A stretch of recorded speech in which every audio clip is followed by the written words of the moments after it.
Welcome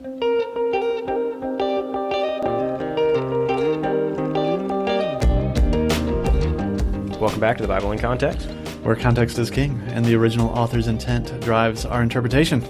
So, actually, an old pastor of mine reached out over this week and said, I know you were doing this podcast. Is this still you? We haven't done introductions in forever. He said we should do some introductions. And I think he's probably right. So, who are you? Well, my name's Nate. I'm pastor at Mercy Hill Church. And you are? Caleb Lewis, and I am author of Through the Waters, a biblical theology of the book of Genesis. There you go. So yeah, we started this over a year ago. Well, over 2 years ago now, right? Yeah. I mean, we're at episode like 114 now, I think. Yeah, so it's been 2 years. It's been a while. That we started this. Initially, it was just to help our congregation dive a little bit deeper into the book of Genesis. Yeah. And so we're well beyond Genesis at this point. Yeah, so we're going to keep trucking through Ephesians and then back into the Old Testament again. Like you said, the book came out, and then also we were doing the sermon series, which was also partially tied around the book. And so this was just initially to bring to light a lot of those things that we had found in Genesis that were not really talked about much yet in scholarship and commentaries that, we wanted to get that out there. So, we'll try to do introductions more often so at least you know who we are. So also, since we're doing this, been doing this for a couple of years now, and it's not a light task to get all this done between the notes and the editing, and it's a lot of fun work.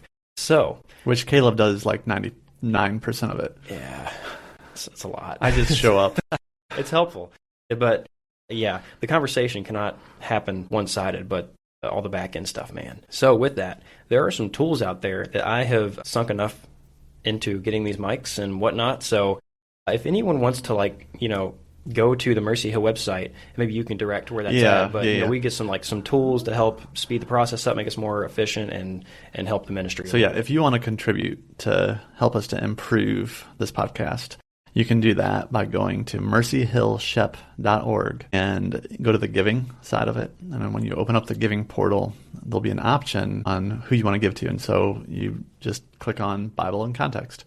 And then that money will go straight to helping this podcast get better, stay active, and so on. Yes. So we appreciate your support and hope this has been a blessing to you. And so we're going to dive back into Ephesians.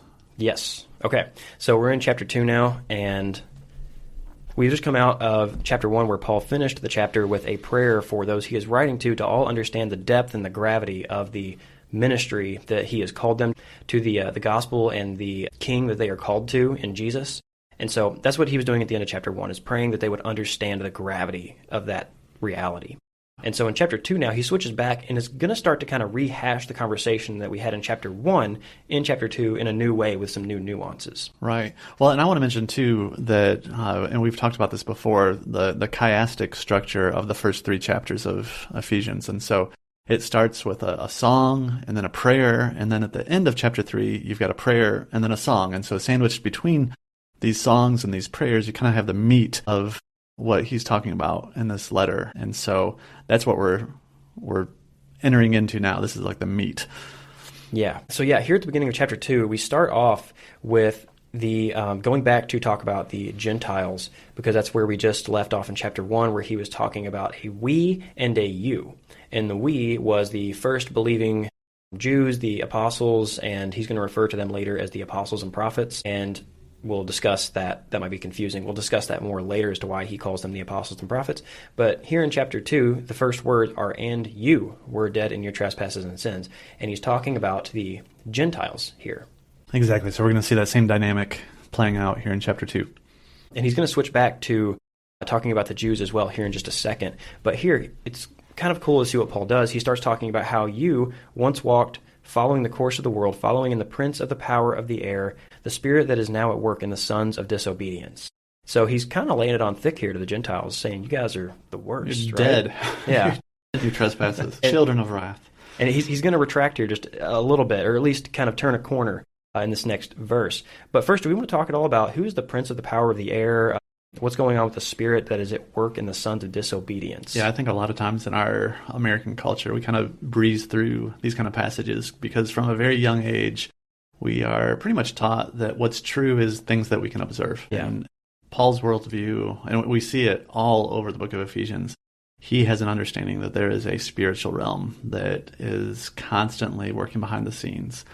And so, so who is this prince of the power of the air?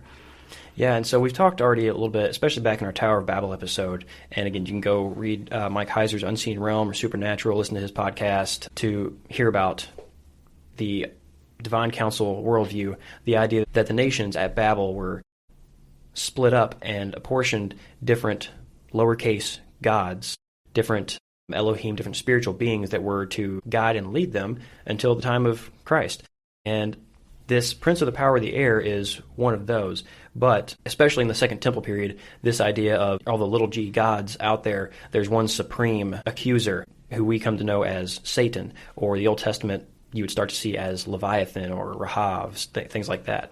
And so basically the prince of the power of the air here is the devil. He's right. Essentially he's serpent of old. Yeah.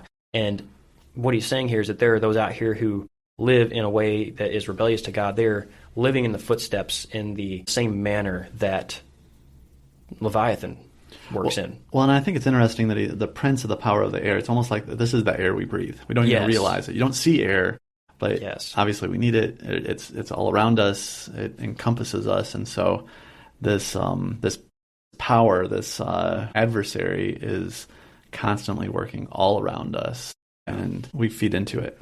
Well, and you think about people like, I think Joseph and Bezalel are good to talk about when you see spirits at work. Because in Joseph and Bezalel, the Holy Spirit comes and is essentially their body's motivation for doing well in things. The Spirit helps them, gives them abilities, and empowers them to do things. And here it says that the prince of the power of the air, Satan, is a spirit that is now at work in the sons of disobedience. So you kind of have this like anti-Holy Spirit inspiration going on. And so he's basically empowering them to carry out their will, pushing them in certain directions, giving them abilities to carry out the desires of the flesh. Right. And so he's the deceiver, but he's also a spirit that can empower them. Yeah, and I'm being selective with that use of empowered give ability to, because we shouldn't think like, okay, if someone's doing something wrong, they're possessed and held captive and being forced to do what they do by the devil, that we have responsibility for our actions, and it's not how it works. Even those who again, we've talked about this before, and maybe we should have an extended conversation on this. It could be right now. I don't know. We'll see how far this conversation goes. But you have a gift for teaching. You're a pastor and you preach every week. But do you get possessed whenever you sit down to write your sermons? The Holy Spirit possess me. Or no. Is the Spirit empowering you, giving you energy, so to speak, through God's Spirit to just use your natural abilities to do His work? Yeah, absolutely. I mean, and I think one of the things that we have a hard time, I think Paul has a category that we don't often have in our culture, that it's me, but it's not me. Like Paul had that category. It's I who work, but it's Christ who works in me, or the Spirit who works in me. And that's something that I think we have a hard time wrestling with, or I guess grasping. Yeah, absolutely. But at least in the two-dimensional plane that we live in, it's, whenever a lot of us exercise our quote-unquote spiritual gifts, Paul says people have the gifts of administration, of service, things like that. You're just doing your day-to-day, right. But you're doing it in a way that honors Christ, and whether you know it or not, is empowered by Him. Yeah, you may not feel the goosebumps. Right. Yeah, but He is working in you, for sure. Right, and it's a whole different conversation to start talking about supernatural spiritual gifts, but Paul counts those things as spiritual gifts. Well, and we've got passages in Revelation that we just read. We're preaching through Revelation right now on Sundays at Mercy Hill, and I think it was in chapter 13, 12 or 13, 13, where it talks about the beasts, and it seems like there's an empowerment, a satanic empowerment for some to do even miracles. Right. That it's talking about. Yeah, I mean, and this goes kind of along with our conversation from chapter 1, where those who are sealed by the Spirit are not necessarily, stamped or anything. It's not there's not a physical manifestation of what's going on there. Well, other than the fruits of the Spirit, you can't see the love. Things that people would typically discount as spiritual. Right. Yeah, absolutely. Because it's not supernatural. So therefore it can't be spiritual. Right.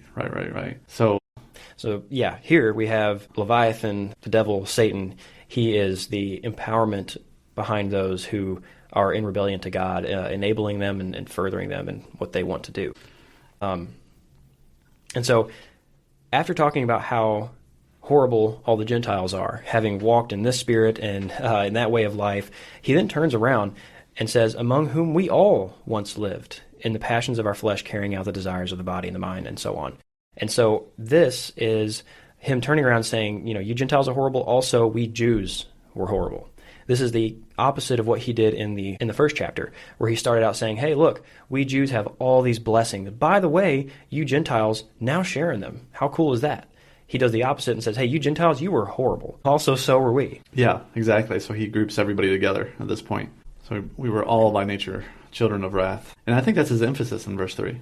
Like that, it's all of us. We're all in the same boat. So Absolutely. There's some humility there that he has. Then we have the but God moment. Yeah, then we come to the big but God moment. And this is a famous 2 words out of Ephesians. And we're going to, again, I think problematize this a little bit, because I'm not 100% sure, once again, if this is talking about just the Jews or all Christians at this point. Because he just got done in verse 3 saying, hey, we were all the same. You Gentiles were terrible. We Jews were as well. We were all just equally bad. But then as he continues on in verse 4, he says that God, being rich in mercy, because of the great love with which he loved us. Who's the us? Right. And so this sounds like this could apply, again, similar to the first part of chapter 1, to everyone. But there's a few things from verse 4 down to verse 10 in this passage that make it just interesting and make you think that maybe this is talking about Jews instead of everybody. And the first thing is that use of the word mercy there in verse 4. But God, being rich in mercy, and because of the great love with which he loved us. So in Exodus 34:6, what is Exodus 34:6? Do you remember? So that's the most quoted verse in the Old Testament, and it's where God tells Moses who he is, his character, and there's 5 specific things that he says. Yes, and one of the things that he says about himself is that he is abounding in hesed. Right. What is hesed? That's a word. It's a very rich word. It gets translated in a number of different ways. Yeah, steadfastness, loving kindness. Yeah, loyal love is how the Bible Project puts it. I like in that their one the video. best. Yeah, loyal love. But it has this covenant context to it as well when you say loyal love. Yeah, God's hesed is towards his chosen people. Yeah, he's gonna stay with them. Yes. Hesed gets translated other ways throughout the Old Testament in the Septuagint, but the Septuagint in Exodus 34:6 translates hesed as mercy. And so it's possible that Paul, by saying mercy here, maybe he's just saying that God is, merciful, just point blank. But he might also be making a wink back to something like Exodus 34:6, saying that God was covenantally loyal to us. He loved us in a familial way, since he established that familial covenant with us at Sinai. And also, he mentions the great love with which he loved them. And all this is significant because God, before Jesus, had a pre-existing relationship of hesed and love with the Israelites. He did not with the Gentiles at this point, ever since they'd been divorced from Babel. And again, you go listen back to our episodes on Babel if that is a new concept. But the idea that's conveyed there is God was essentially disinheriting the rest of humanity. You see that as well in Deuteronomy 32. So as you go on throughout this passage, Paul continues using this we language and this us language, except for in some key places. So in verse 5, he continues on saying, even when we were dead in our trespasses, he made us alive together with Christ. By grace you have been saved. So why would he differentiate here and then break in and say, by grace you were saved, and he saved us because of his rich mercy? Yeah, I mean, it seems like here it could be. I think one of the options and what you're leaning towards is that he's saying, look, we were God's chosen. God was rich in hesed towards us, this loyal love, because the great love that he had for us. He loved us, the Jews, the Israelites, and even when we, the Jews, were dead in our trespasses, he made us alive together with Christ. And then, you know what? You too. As a gift. Grace. He didn't have to. Yeah, that word grace, we talked about it already a little bit, but it's the word gift. And so he gave you favor. He gave you a gift of being folded into that as well. Yeah. Because he showed grace to us, and that magnified his glory and caused you to see his goodness and to come into him. Right. So all this is about Jew first and then Gentile. By a gift, they were then folded in afterwards. Yeah. Okay, so verse 6 then, do you think that us is just the Jews, or do you think it's both Jews and Gentiles at that point? And raised us up with him and seated us with him in the heavenly places in Christ Jesus. So, and again, I don't entirely know here because it does get to where this can apply to all of us. A little ambiguous. But he may also be saying this applies to the Jews. By the way, you Gentiles, you're folded into this. That's what he did in the first chapter. Right. So I'm on the fence, but maybe leaning a little bit towards like he's talking about the Jews. Okay. Because then again, at the end of verse 8, he wants to go back and reiterate the fact, and I think in a way he means for all of this to be applied to Jew and Gentile that are reading this letter.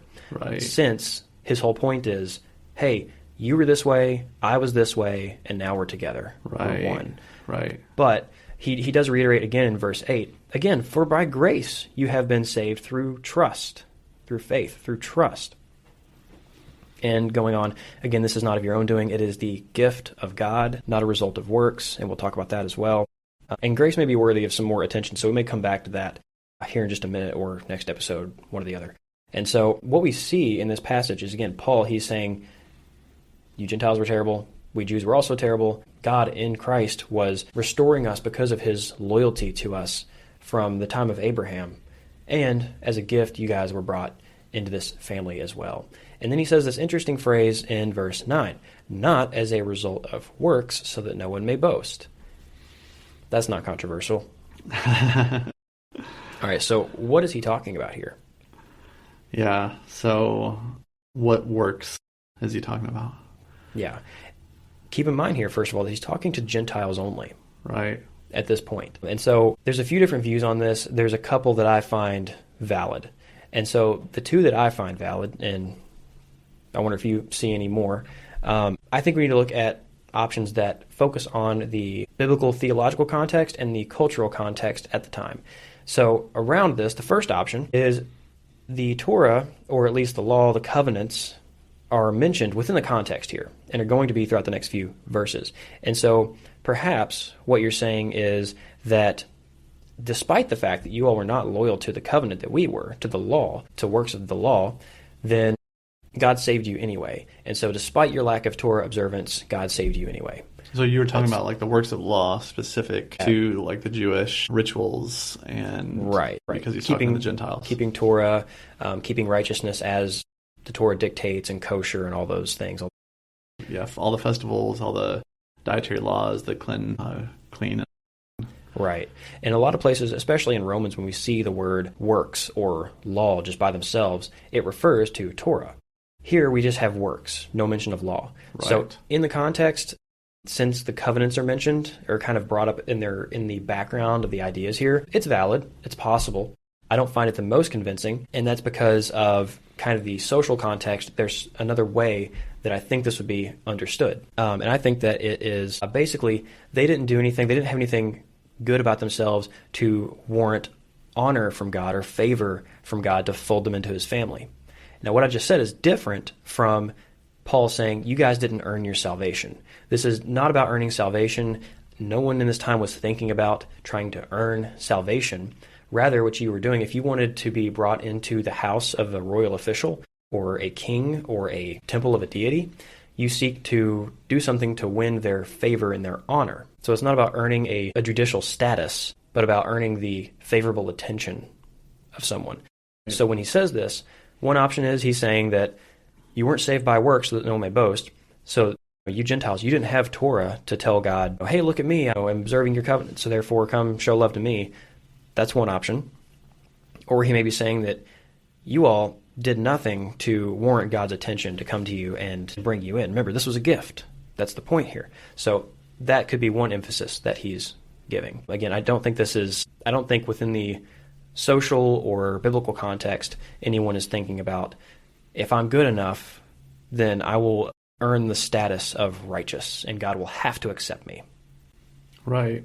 I wonder, so in the second paragraph of chapter 2, what breaks down the wall of hostility? Or what is the wall of hostility between the Jews and the Yeah. and the Gentiles. So my answer here is a little bit of a both and. Well, yeah, I'm wondering if it plays into the interpretation in the first paragraph. If these two paragraphs are meant to somewhat mirror each other, I wonder if that. Yeah, I do think that. I mean, Paul's doing that a lot with now this first section here. Kind of he jumps back and forth between the Gentiles and Jews and both together. But by and large, these sections are meant to say, hey, we Jews have this, you Gentiles are folded into it. So I do think they are supposed to mirror each other.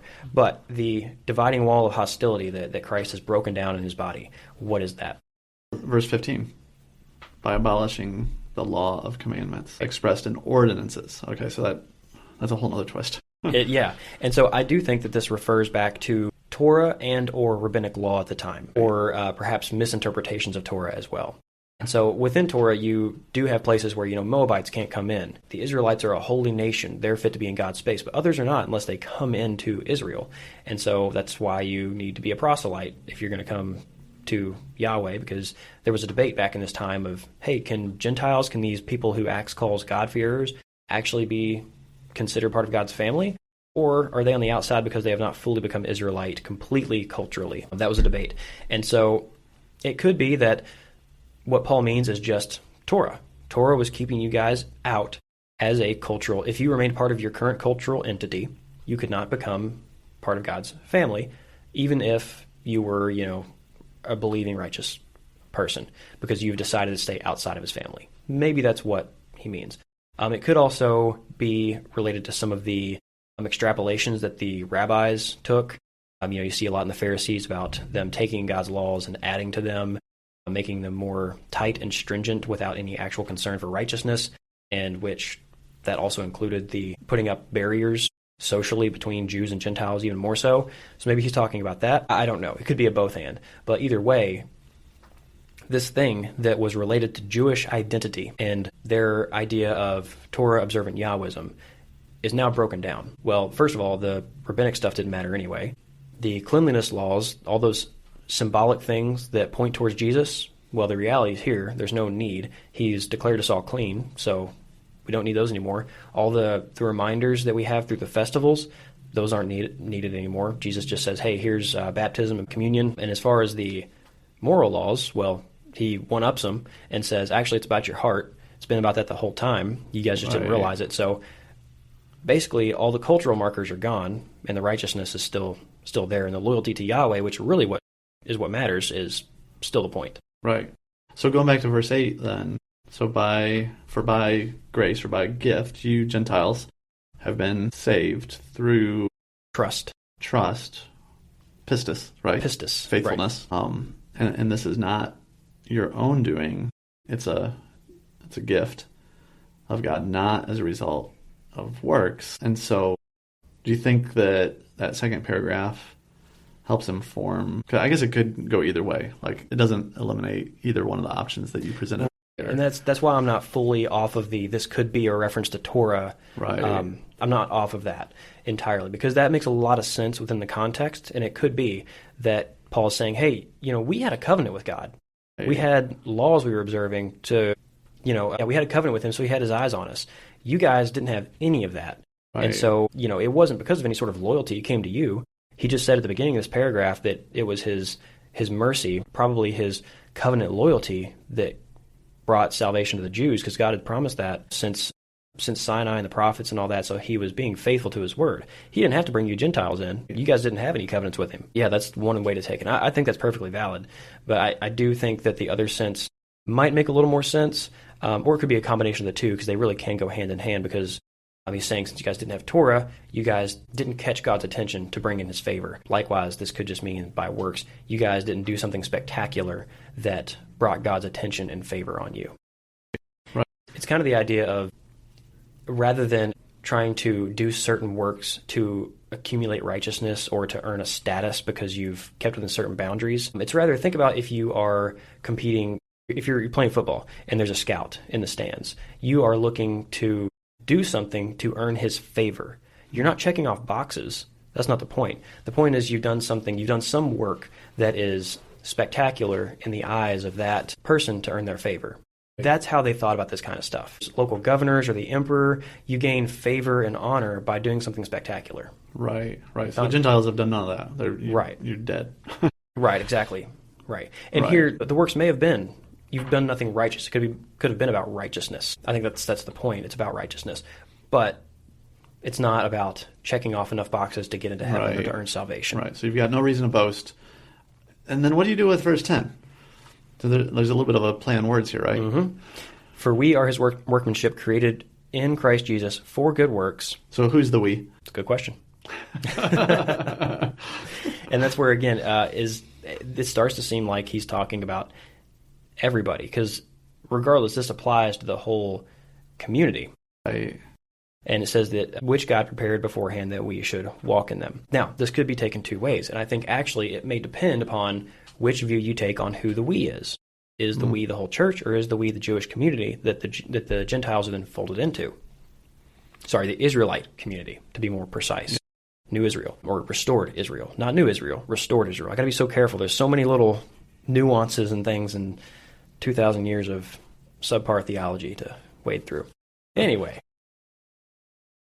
So We're going to get it figured out right now, though. Absolutely. That's the point. All right. So if we are his workmanship, if that is the whole church, created in Christ Jesus for good works, which are prepared beforehand that we should walk in them. Now, typically this is read as, and it, point blank in English, sounds like, yeah, he created that last time that you did a good deed. God predestined that before the foundation of the world. And yeah, you did it because he prepared it beforehand. Mm. That's how we should take that, right? Right. That, yeah, he's particularly sovereign over every small action that we will ever do. Right. I don't think it's what's going on here because, first of all, how much of this conversation has been about individuals since chapter 1? None of it. So this would be really weird if he just suddenly shifted gears to the particular individual and then in the next verse shifts back to the people groups as a whole. Right. It'd be very weird.